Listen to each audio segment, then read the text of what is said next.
Chào các bạn, trong video này chúng tôi sẽ hướng dẫn các bạn đưa thêm vào các phông không có sẵn trong sim Ocean WP. Để hiểu rõ hơn, trong bảng điều khiển, bạn chọn giao diện, chọn tùy biến.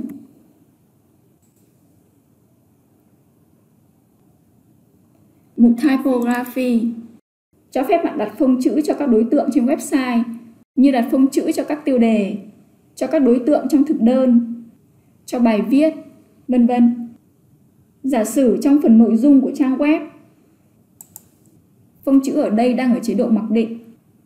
Bạn có thể bấm vào và đổi phông chữ cho nó trong danh sách các phông chữ có sẵn ở đây.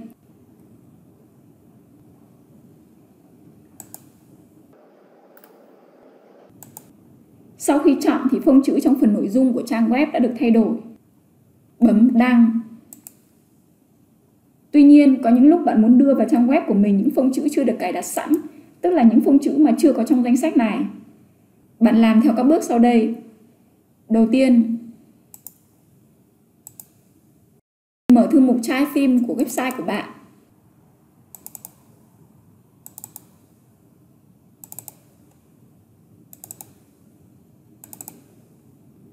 Tạo một thư mục mới có tên là Fonts. Thư mục này sẽ chứa các phông mới của bạn. Bạn sẽ đưa các phông cần thêm vào đây. Tiếp theo, bạn vào Google, tìm và tải phông mong muốn. Chẳng hạn, gõ Google Fonts.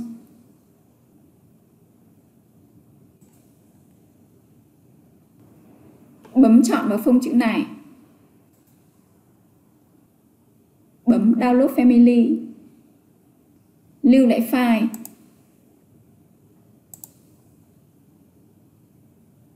Mở thư mục chứa file vừa tải.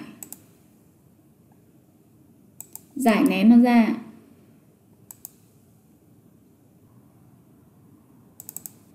Copy file phông có phần mở rộng là .ttf ở đây. Và dán vào thư mục Fonts vừa tạo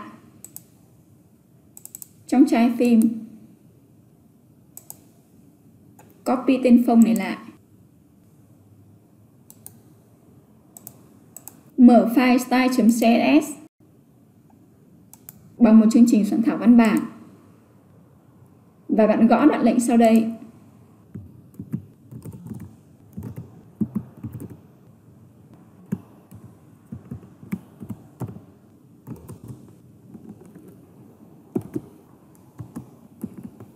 Dán tên phông của bạn vào đây. Chấm phẩy. Đường dẫn của file phông.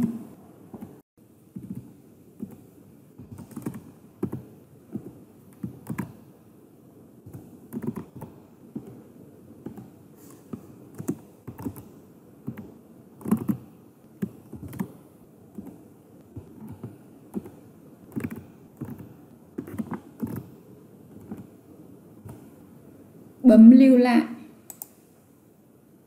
Mở file functions.php và gõ đoạn lệnh sau đây.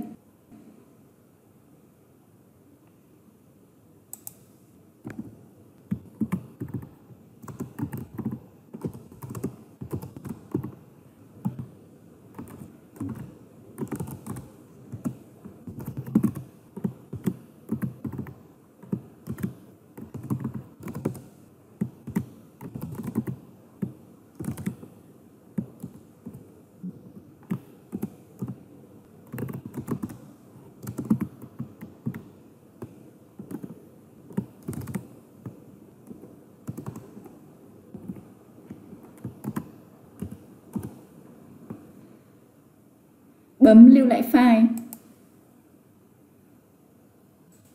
Bạn tải lại mục tùy biến.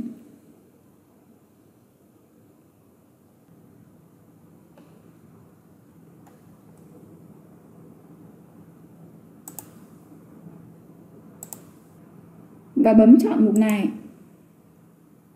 Lúc này, bạn nhìn thấy ở đây đã hiển thị phông mới thêm vào của bạn trong mục Custom Fonts. Bấm chọn để thấy sự thay đổi. Như vậy là phông chữ ở đây đã được thay đổi. Bấm đăng. Mở trang web của bạn. để thấy phông đã được tùy biến. Chúc các bạn vui vẻ. Hẹn gặp lại các bạn trong những video tiếp theo của chúng tôi.